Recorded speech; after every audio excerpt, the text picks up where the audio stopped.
Isang araw pa lang sa rancho ng kaibigan ni Brix, si Nasalia ay bumalik agad siya sa riding club. Hindi madali sa kanya na ibalik ang dati niyang forma sa calf-roping, pero hindi naman niya matis na hindi makita si Brix. Pwede naman siguro niyang pakiusapan ito na sa riding club na lang siya mag-practice. Nasanay na kasi siya sa lugar na iyon, parang ayaw na niyang umalis. Pinuntahan niya si Brix sa music studio kung saan binibigyan ito ng lesson ng vocalist ng The Switch na si Jason Erwin din sa gagawin nitong performance. Mas seryoso pa yata si Brix kaysa sa kanya. Pwede bang manood ng practice? Tanong niya. Anong ginagawa mo rito? Tanong ni Brix. Ayoko na ron, dito na lang ako. Saka di naman mahirap ang gagawin ko. Kaya ko namang mag-calf roping kahit konti lang ang practice. It comes out naturally. Mula pagkabata ko yun ang ginagawa ko.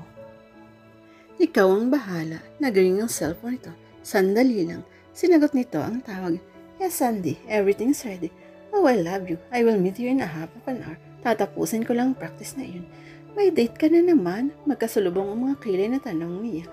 Si Andy kasi. May importante kaming gagawin. Kung ayaw mo nang bumalik sa rancho, magpahinga ka na. Ako na ang bahalang makipag-arrange kay Sir Red bukas. Nito saka bumalik kay dyan. Lulugulugong bumalik siya sa worker's lodge. Ganun lang. Hindi man lang ito natuwa na makita siya. Pagkatapos ay may date pala ito at ang Andy na iyon habang mukhang siyang tanga na bumalik sa riding club para dito. Sino ba si Andy sa buhay nito? Mukhang hindi ng ordinaryong kaibigan nito dahil ang beses ang nagpabalik-balik ito sa bahay ni Brix. Okay, so she was jealous at ang masama in love pa yata siya kay Brix. Huli na para pigilan pa. Niya iyon, hindi niya alam kung paano pa isasalmang sarili niya. Ang pinakamagandang magagawa niya ay bumalik na lang sa asyenda.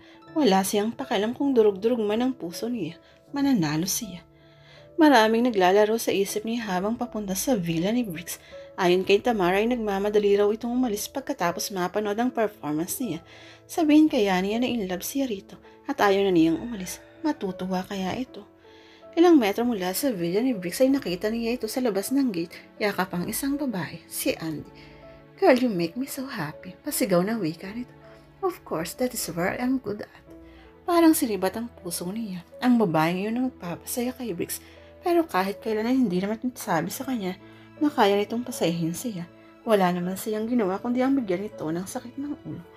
Paano ito matutuwa sa kanya kapag sinabi niyang mahal niya ito? Isa pa bakit pa nito iintindihin ang pagmamahal niya? May mahal na itong iba. Manong sa lakeside cafe po tayo. Pinigilan niyang umiyak habang nasa golf cart. Sa halip na sa cafe magtungo ay umuwi siya sa lodge at nagkulong sa kwarto. Sa unang pagkakataon umiyak siya para sa isang lalaki. Nang huling beses na umiyak siya ay nang mamatay ang kanyang ina. Ayon kay Brix dapat ay humanap siya ng lalaki na mamahalin siya at magpapasaya sa kanya. Yung lalaking magpapabago sa mga plano niya sa buhay. Natagpuan na niya ito. He made her feel so happy and miserable at the same time. Kung kailan handa na siyang isupo ang lahat para dito, sa kanya natuklasan na hindi naman pala siyang kailangan ito. May ibang babae nang magpapasaya rito. Mas mabuti ngang umuwi na lang siya sa hacienda. Doon siya nararapat. Ang sabi ng isip niya ay kailangan na niyang umalis. Kung hindi man siya manalo, mapipilitan siyang umalis ng riding club. Ayaw na niyang makasama si Brix. Tinotorture lang nito ang puso niya. Palala ng palala ang nararamdaman niya. Kahit ang mga babaeng tumitingin dito o kausap nito, ay pinagseselosa na niya. Pero ang pinakamatindi ay si Andy. Yun ang pinakamalaking tinik sa dibdib niya. Nasyak si Nasalia nang makaksiakyatan sa stage ang mga babae at dumugin si Brix habang nagpe-perform ito at kinakanta ang hot girl. Siya dapat ang hot girl nito. Pero sinisira ng mga babaeng higad na yun ang performance ni Brix. Isang gabi lang silang magkakapartner. Huling gabi na yun na magkakasama sila. Pagkatapos ay may ibang babaeng hahawak dito. Iginala niya ang paningin. Nakita niya isang contestant na may hawak na lubid. Isang snake charmer ang talent nito pero sa halip na as ay lubid ang gagamitin.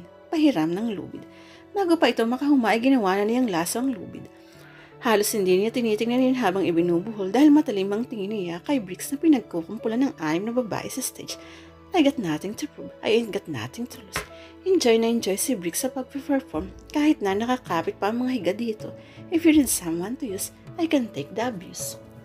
Determinado ang bawat kilos niya. Lumabas siya ng stage. Inihagis niya ang lubid at pumaikot sa katawan nito katulad ng ginawa niya sa calf roping. Nagulat si Brix nang maramdaman ang lubid. Lumingon sa kanya. Ngumiti siya ng maasim at saka hinilang lubid. Nang humigpit ang tali sa katawan nito, Lalaki ang mga mata nito. Pagkasapos ay sa kanya ito hinila palayo sa mga babaeng higad. Lalong naghiyawan ng mga tao. Wow, ang galing ng cowgirl. Pasigaw na sabi ni Mark Ashley. Yan ang tunay na hot girl. Sigaw ni Kuya Chap niya. Nakita rin niya ang pagtango ng mga judge. Wala siyang pakialam sa opinyon ng mga tao. Ang kailangan lang niya ay may laguron si Briggs. Iyong malayo sa mga babaeng nagkakandara pa rito. Ang gusto niya ay sa kanya lang binata at wala siyang balak na pakawalan ito. Briggs, pasigaw na sambit ng mga babaeng higad. Ibalik mo siya sa amin. Nasali, hindi pa ako tapos mag-perform. Ani, Briggs nang makarating sila sa backstage. Mamaya mo na sana ako ginawang baka. Hinatak niya ang latigo na sa dumadaang contestant na naka-Indian juice. Pagkatapos ay sa kanya inihampas ang latigo sa side. Sabihin mo nga sa mga babaeng iyan na hindi ka nang pwedeng hawakan sa gabing ito. Ako ang partner mo kaya huwag mo kong ipapahiya. Yes dear, sabi ni Briggs na kinawayan ng mga babae. Girls, okay lang yan. Parte ng talent yun. Sige na. Hinila na ito papunta sa dressing room nito. If you need someone to use, I can take the abuse. Gusto mo ng abuse, ha? If you want to rape me, kindly do it later, dear. May competition pa tayo. May question and answer portion pa. Shut up. Wala akong pakialam sa competition, eh. Ano bang problema mo? Gusto mo bang matalo sa competition? Nangilid ang mga luha sa kanyang mga mata. Nakakainis ka. Okay lang sa'yo na yakap-yakapin ka ng mga babaeng iyon. Hindi mo na naisip ang nararamdaman ni Andy. Hindi ba may commitment ka na sa kanya? Hindi ba mahal mo siya? Ano na lang ang iisipin niya oras na makita niya ang ginagawa mo sa stage? Teka, nakala mo ba kay Andy ako in love? Tanong nito. Hindi ba lagi kayong magkasama? Tapos sabi mo pinasaya ka niya. Nakita ko nung yakapin mo siya. Naiinis ako sa'yo. Sinisira mo ang chance mo. Paano kung iwan ka niya katulad ng pamabastad sa'yo ng babaeng gusto mo? Lumambot ang anyo nito. Umiiyak ka dahil natatakot ka na magselos si Andy sa mga babae sa stage kanina at iiwan niya ako. Mukhang di siya nagsiselos. Umiyak siya. Huwag kang ang tanga. Magaling lang magtago ang mga babae ng nararamdaman nila. Malalaman mo na lang na nasasaksan sila tapos iiwan ka na lang nila dahil ayaw nilang madagdagan ng sakit. Pero hindi ko alam kung bakit sisirain mo ang pagkakataon mo na makabalik sa asyenda ninyo para lang sa amin ni Andy. Isn't it a bit weird? At sa reaction mo ngayon, mas mukhang ikaw ang umaaktong Andy kaysa kay Andy na dapat ay in love sa akin. Parang ikaw yung in love sa akin. Bakit naman ako mai-in love sa'yo? Nasigaw ng wika nang. Nang iinis ka ba? Bakit wala ka nang pakialam kung matalo ka rito? You are being irrational at ang mga taong in love lang nagiging irrational. Kaswal na sabi nito. So she wanted to change her life for him. Maaari ngang in love siya pero gagawin niya yung lahat para hindi din tumalaman. Pero nakakainis. Bakit pa siya naiiyak dahil dito? Bakit hindi na lang kasi nito pakinggan ang sinasabi niya at maniwalang nagmamalasakit lang si Rito at para kay Andy? Hey you two, pasigaw na sabi rin na nakatayo sa pinto ng dresser mo. Basta yata nasa teritoryo hindi nito alam ang salitang excuse me. He would just barge in everywhere. Ano ba ang problema ninyo? Wala kaming problema sa rin. Kaila ni Briggs. Kung wala kayong problema, ibalik na ninyo ang props na kinuha niyo sa ibang contestant kung ayaw niyo ma-disqualify. Iwinalik niya ang latigo at kinalagang lubid kay Briggs. Namumutla ang dalawang lalaking hiniraman niya ng props. Marahil ay mukha siyang babaeng tigre sa sobrang galit niya kanina. Magbihis na kayo, may question and answer pa tayo. Sabi ni Red. Sir Red, I am quitting. Ayoko nang sumali. Nahabol na sabi ni Red. Ha? Why are you quitting? Tarang ni Briggs. Are you insane? Basta ayoko na. Magpaliwanag kayo sa panel of judges ngayon. Pumunta kayo sa stage. Hindi pwedeng basta mag-quit kayo sa gitna ng competition nang walang dahilan. Taas noon ang marcha siya papunta sa stage. Hindi na siya napigilan pa ni Briggs o napaliwanagan. Kalat na ang utak niya. Ayaw niyang magkunwaring masaya habang nasasaktan ang puso niya. Niyak na magagalit ang kanyang ama. She would be a failure at maaaling malagyan ang desisyon niya. Susundin na lang niya kung ano ang alam niyang makakapagpaluwag sa dibdib niya. Sa kanan niya iisipin ang konsekwensya. Nasalya sa na important announcement to make. Nanang host na si Crawford at saka ibinigay sa kanyang microphone. Sa gulat niya ay inagaw yun sa kanya ni Briggs. We are quitting. Hindi ba ako lang dapat? Tanong niya. Matagal na akong dapat nag-tweet. Pinagbigyan lang kita dahil gusto mong makauwi na sa bukit nun. Ngayon mas pabor sa akin kung matatalo tayo. Ginagap nito ang kamay niya. I want you to stay. Napipilan siya. Naghihiyawan ng mga audience. Umula naman ang pangangantyaw mula sa mga kaibigan ni Briggs. Madaya lumang strategy na yan para manalo. Wala nang extended talent portion, sabi ni Zero. Shut up. Pabulyaw na wika ni Briggs sa microphone. I am piso. Ang tagal-tagal ko nang gustong pagsilosin ng babaeng ito. Tapos aaminin na lang na nagsiselos siya at in love siya sa akin kung ano pa ang kinakatwiran. Hinampas niya ito sa balikat. Ay, ano bang sinasabi mo? Manhid ka, ikaw lang ang babaeng ng bastard at nagpayat sa akin. Kahit yata magtumbling ako sa harap mo, di mo pa rin mapapansin ang kakisigan ko. Lumingon ito sa direksyon ng Kuya Jeffrey niya. Paano ko ba paaaminin itong kapatid mo? Kinaladkad na niya ako at muntik ng manlatig ko dahil sa selos pero ayaw pang umamin. You have my permission, kiss her, suhestyon ng kanyang ama. Nanlaki ang mata niya. Papa! Umugong ang sigawan ng hapitin ni Briggs ang bewang niya at ilapit ang mukha niya sa mukha nito. Gusto mo bang dito na kita paaminin o sa ibang lugar? Napalunok siya. Maghunos dili ka. Pag-usapan natin ito ng maayos. Hahalikan siya nito sa harap ng maraming tao para lang patunayan na in love siya rito. Isang malaking gulo yun lalo na at naroon si Andy Parra dito. Then let's go. Hindi nagsalita si Briggs nang umalis sila sa stage at pasakayin siya nito sa kotse nito. Hindi rin niya nagawang magtanong dahil madilim na madilim ang anyo nito. Isa pa mayroon siyang malaking dilema. Paano yung sasabihin na mahal niya ito? Pumasok ang kotse nito sa bila at inalayan siyang bumba. Kam, may matagal nang naghihintay sa'yo. Sa halip na sa loob ng bilya niya ito dalhin na isa-isang greenhouse. Ngayon ko lang nakita ang greenhouse na ito. Mas maganda pa ito sa greenhouse ni Mama.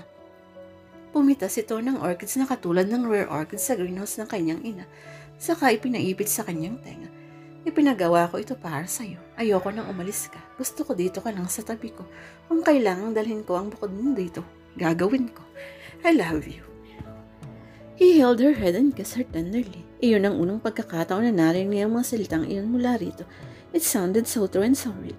She wanted to believe it was real. Hindi niya alam na matagal na niyang inaasam na marinig ang mga salitang iyon mula rito. I love you, Nasalia. Ulit nito sa mga salita at niyakap siya. I love you. Sabi ko, kalokohan na magustuhan kita nung makita kita sa bukod nun. Kahit na magkabali-bali ang katawan ko para lang makadate ka, ginawa ko. But you treated me like a trash. Parang di ako lalaki. Nabaliwala lang ang pinaghirapan ko. And I cried. Alam yun ng kuya niya at ni Mark Ashley. Noon lang ako nag-start ng effort sa isang babae. Pero tinanggihan ako. Ang di ko maintindihan. Di ko naman alam kung anong nagustuhan ko sa'yo. Sabi mo sa akin, hindi akong type mo. Tumawa ito. It was so silly. Ayoko na kasing i-reject mo uli ako. Ayokong malaman mo na mahina ako pagdating sa'yo. Kaya nga di ko sinabi ang kondisyon ng papong na kailangan mo makipag-date para ako lang magustuhan mo. Dito ka lang sa tabi ko. It was selfish and clever. Pero yun lang ang paraan ko para mapansin mo ko. At ipinaparada mo ang iba't ibang babae sa harap ko para magselos ako. How I wish, pero wala ka namang pakialam. Puro trabaho lang ang nakikita mo.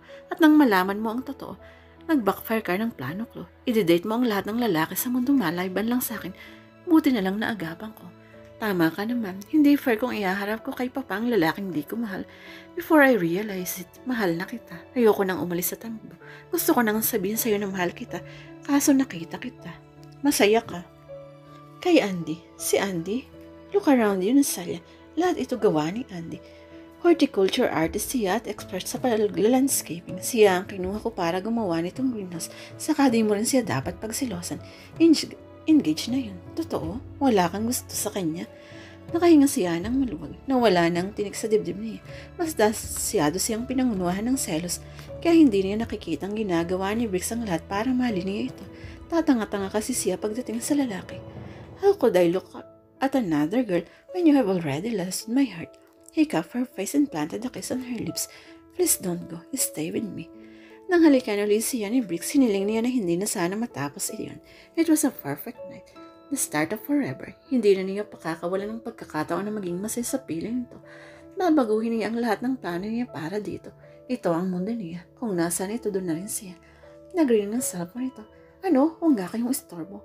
Naka-loudspeaker naman ka na narinig niya ang boses ni Crawford Orenya. Nakapunpash ka. Kayo ang first runner-up. First runner-up? Niloloko ba ninyo kami? Pabulyaw na wika ni Briggs na hindi nga kami umabot sa last part. Nag-quit na nga kami. Iyong itatanong sa inyo sa question and answers, nasagot na raw ang tanong sa inyo, wika ni Crawford. Kung willing daw ba si Nasalia na i-give up ang pangarap niya kapag na-inlove siya, nasagot na nang bigla kaniyang kaladkarin sa stage. Mukhang kinalimutan niyang importante ang competition para makabalik sa asyenda nila. At sa wakas, nakapagkumpisal na si Briggs, he asked you to stay. Yun lang naman ang plano nila, ang paaminin kayo. Ibig sabihin di lang si ordinaryong competition tulad ng mga pageant na papanood namin sa TV? Tanong niya. It is about being true to yourself and about how you feel. Wika naman ni Briggs, pero parang nakakaloko pa rin sila. I'm not kidding, wika ni Crawford. As the judges if you want, mataas ang score nyo. Ayaw mong kunin ang prize ninyo. Nandito na ang prize ko. Saka ako nakukunin yan.